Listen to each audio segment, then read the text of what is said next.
Olá, está começando o Entrevistando e hoje converso com Ciro Alexi, ele que é produtor musical e operador de áudio. Ciro, obrigado pela presença. Primeiro vamos falar da sua profissão como produtor musical. O que faz um produtor musical? Bom, o produtor musical ele é como aquela pessoa responsável em realizar o sonho que está na cabeça de um artista. Como assim? O artista geralmente ele vai chegar com uma música, né, que ele compôs, ou a banda que fizeram a música, e ele vai querer registrar aquilo, né, na forma de um CD, na forma de um DVD.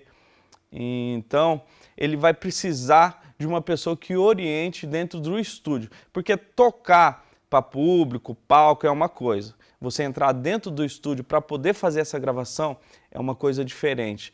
Você precisa tocar de uma forma diferente, cantar de uma forma diferente, né? Porque você não vai estar recebendo aquela energia que o público te dá num show, você não vai estar tendo o feedback dos músicos, porque geralmente dentro do estúdio a gente pega e grava separadamente. Primeiro a gente faz o que nós chamamos de guia, que é o cantor pegando aquela música com o violãozinho, vai lá tocar e ele vai deixar a forma que a música vai acontecer no CD, ou seja, introdução, meio e fim. A partir disso daí a gente começa a distribuir essa música. Vem um baterista e grava a bateria dessa música, logo após vem o baixista, vem a guitarra, violão, né? Tudo isso vai depender, teclado, vai depender da demanda da música, o que é a música. Então o produtor vai fazendo a junção dessas peças que são gravadas separadamente. Então ele é o cara que vai estar sendo responsável ali em deixar tudo isso harmônico, né? Porque a grande maioria dos músicos não tem essa experiência dentro do estúdio. Então é ele que vai estar deixando a pessoa confortável e explicando para ele qual que é a forma de fazer essa execução. Sendo assim, aí no último caso a gente vem e põe o vocalista. E nesse processo todo de gravação, é aí que o produtor vai tentando tirar o melhor daquele músico, daquele cantor, né? A gente vai percebendo que, olha, esse groove de baixo aí que você está fazendo não está legal, está sobrecarregando a música, vamos tirar. Ou se está muito simples, vamos fazer algum arranjo elaborado. Então ele vai extraindo do artista aquilo que vai ser melhor para aquela música. Então o produtor musical é isso, é tirar de dentro da cabeça do músico aquilo que ele pensa, né, e trazer para a realidade. É claro que, conforme você vai trabalhando, nem tudo fica igual, né? Muitas das vezes a gente vai falar, essa sua ideia aí não rola, né?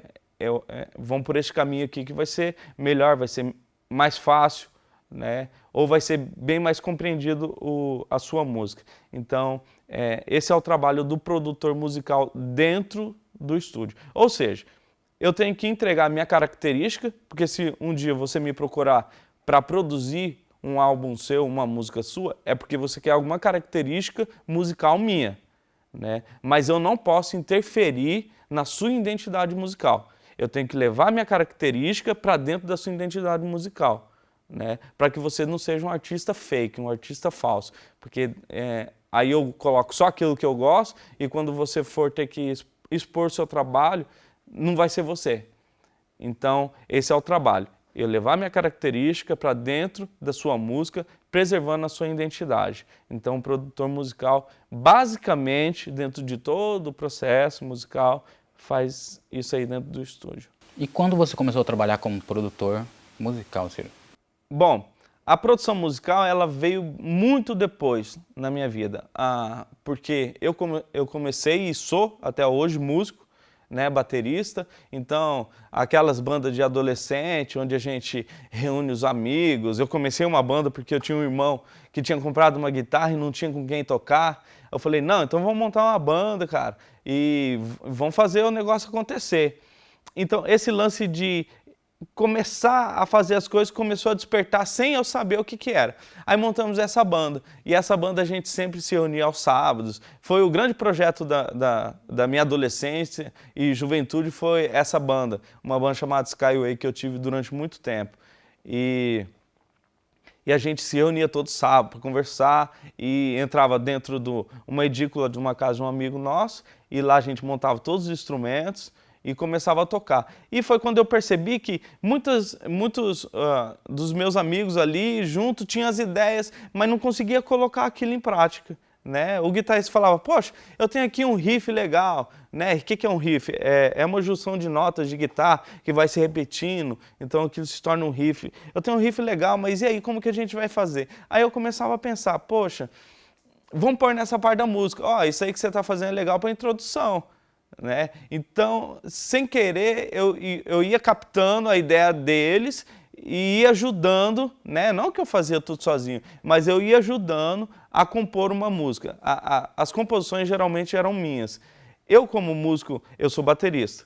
Eu como músico em questão de violão, esses instrumentos harmônicos, assim, eu sou bem, vamos dizer, bem principiante.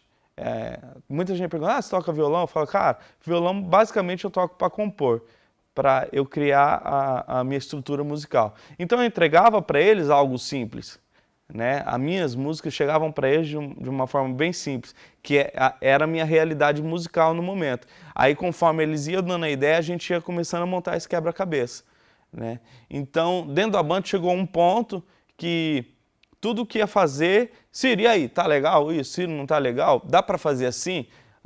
O crivo de arranjo tinha que passar por mim, né? Por causa dessa percepção que eu sempre tive. Para isso eu tive que eu ouvia muita música, então você vai conseguindo entender, você tem que ouvir e tem que tentar entender a música pelo completo dela, né? Senão você não consegue trabalhar. Então fica um monte de arranjo, às vezes a música fica muito difícil de entender, só que não é isso que o povo vai querer ouvir. Então foi a partir dessa banda que eu comecei a trabalhar com produção musical. Nessa época sem saber, eu fazia isso sem saber. Isso veio se concluir após um amigo meu chamado Otávio Neto. Esse sim, eu considero aqui um grande produtor do cenário não só regional, mas nacional. Ele já trabalhou com Fat Family, ele já tocou com a Sandra de Sá. E um dia esse cara veio e fez um convite para mim. Vamos trabalhar comigo no estúdio? Nessa época eu trabalhava com limpeza de estofado de casa e carro. Eu falei, cara, vamos. Era um domingo, ele falou, mas tem que ser segunda-feira. Eu falei, você tá maluco? Né? Não, tem que começar segunda-feira que eu tô precisando lá. Eu falei, beleza. E cheguei no meu patrão, falei, eu quero a minha demissão, tô saindo fora. Ele falou, você tá maluco? Eu falei, sou. E fui pro estúdio, né? E coincidiu que naquela época o Otávio Neto ele estava terminando a produção de dois álbuns, dois trabalhos. Um era o FIC 98, que era da Missão Salesiana, que esse estúdio que a gente foi trabalhar era da Missão, e o outro era de um artista que eu tenho o maior respeito aqui também, que é o Gilson Espíndola. Então eu consegui acompanhar o processo final de produção musical do Otávio Neto nesses dois álbuns. Também ele estava fazendo mais um que era Ismael Ramos, um cantor que hoje foi embora para os Estados Unidos. Então eu consegui acompanhar. E isso me causou muita paixão. Você pegar uma música cru que ela não existe direito e ter o processo final dela, né? Com todos os arranjos, bateria, baixo. E nessa época a gente estava conhecendo músicos que hoje estão no cenário nacional, como o baterista Vlajonis, que tem um estúdio em São Paulo, está trabalhando com Max Bellucci, muita gente. Quem gravou o baixo foi o Alex Mesquita, hoje ele é músico do Raul Gil e faz muitos trabalhos também para...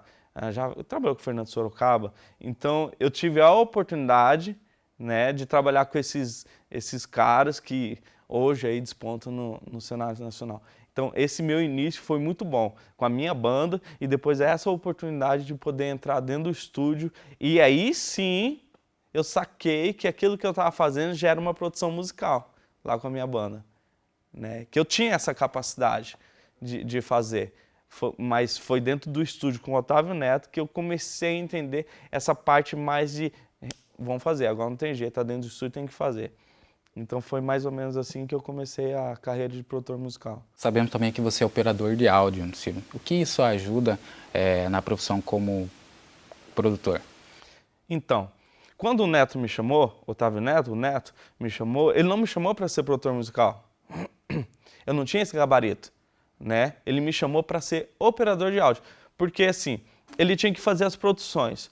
E então ele tinha que estar pensando nos arranjos do artista, ele tinha que estar, nessa época, posicionando o microfone, indo para a mesa, levantando o volume. Foi nessa hora aí que ele sentiu essa necessidade de alguém para ajudá-lo. E ele me chamou. Então, o que é o operador de áudio? É a parte técnica. O produtor musical, ele trabalha numa função artística, né? Eu pego a tua música e a gente vai trabalhar artisticamente nela. Tá certo que tem conceitos técnicos, mas é muito mais estrutura artística nela. E a gente vai deixar um produto que seja vendável. Mas é sempre nessa área mais artística. O operador de áudio é a técnica. Para que essa música fique legal, eu tenho que ter uma boa gravação de voz, uma boa gravação de baixo, batera, e é o operador de áudio que faz isso, né? Ele que vai posicionar o microfone, ele que vai deixar certinho, ele que vai fazer o que a gente chama de mandada para o computador em vias separadas, né? Então, o legal de tudo isso é que eu comecei como operador. Eu sei como trabalha um operador de áudio, eu sei como posicionar o microfone. Então isso ajuda muito hoje em qualquer produção musical que eu faça, né? Porque o meu início foi como operador e hoje eu ainda trabalho como operador, né? A minha principal função hoje ainda é operador, né? Produção musical, quando artistas vão aparecendo, eu vou fazendo. Mas a minha função hoje aqui na Uniderp, na Anhanguera Uniderp, é operador de áudio. Na Uniderp FM também. Então isso me beneficiou muito porque eu entendo o mecanismo de gravação. Eu sei como fazer, né? Eu não sou uma pessoa que fica dependente de um operador de áudio. Se bem que aqui no Brasil é meio complicado porque, por exemplo, eu estou com um trabalho de uma menina de Sorriso, o Sinop, Mato Grosso. E eu tenho um amigo lá que ele me indicou e por essa facilidade de internet, hoje é viável eu fazer uma produção musical aqui em Campo Grande com um artista lá de Sorriso, né? E eu estou trabalhando nessa música dela. E a gente vai conversando no WhatsApp, ela já me mandou o link da música para eu conhecer pelo YouTube. Então, existe essa facilidade. E hoje aqui no Brasil, geralmente a gente tem que fazer tudo, entendeu? O orçamento é muito pouco, né? Essa artista, ela não vai querer pagar para mim tantos reais, para um operador tantos reais, o produto final vai ficar muito caro. Então você meio que tem que ser um coringa, entendeu? Então o que vai acontecer? Eu vou fazer a produção musical dela, eu vou ser o operador de áudio que vai gravar e também vou ser o operador de áudio que vai fazer a mixagem e masterização, né? Nos Estados Unidos isso é segmentado, isso é tudo dividido. O operador de áudio é só o operador, o cara que faz a mixagem é outro, o cara que faz a masterização é outro e o produtor musical é outro, cada um na sua função, né? Aqui no Brasil você não consegue fazer isso, sai muito caro, né? E isso eu estou falando da grande gama de artistas, não estou falando dos top. Os top tem dinheiro pra caramba, né? E muito mais ainda no segmento sertanejo, que daí lá eles conseguem fazer isso. Mas também uma produção musical aí, nesse meio aí, a gente está falando de um álbum para cima de 100 mil reais.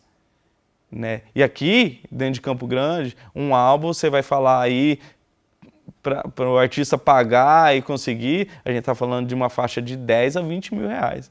A diferença é muito grande, né? E esses produtores musicais que estão lá fora, se você não tiver esse dinheiro, ele simplesmente recusa e pronto. Então, a diferença de dinheiro é muito grande daqui para lá. Então, por isso que o daqui a gente tem que fazer basicamente tudo, né? Desde a operação de áudio, a produção musical e entregar o produto final para o artista. Certo. Obrigado pela sua presença, obrigado pela entrevista, Ciro. Nada, estamos aí para isso. O Entrevistando vai ficando por aqui. Até a próxima.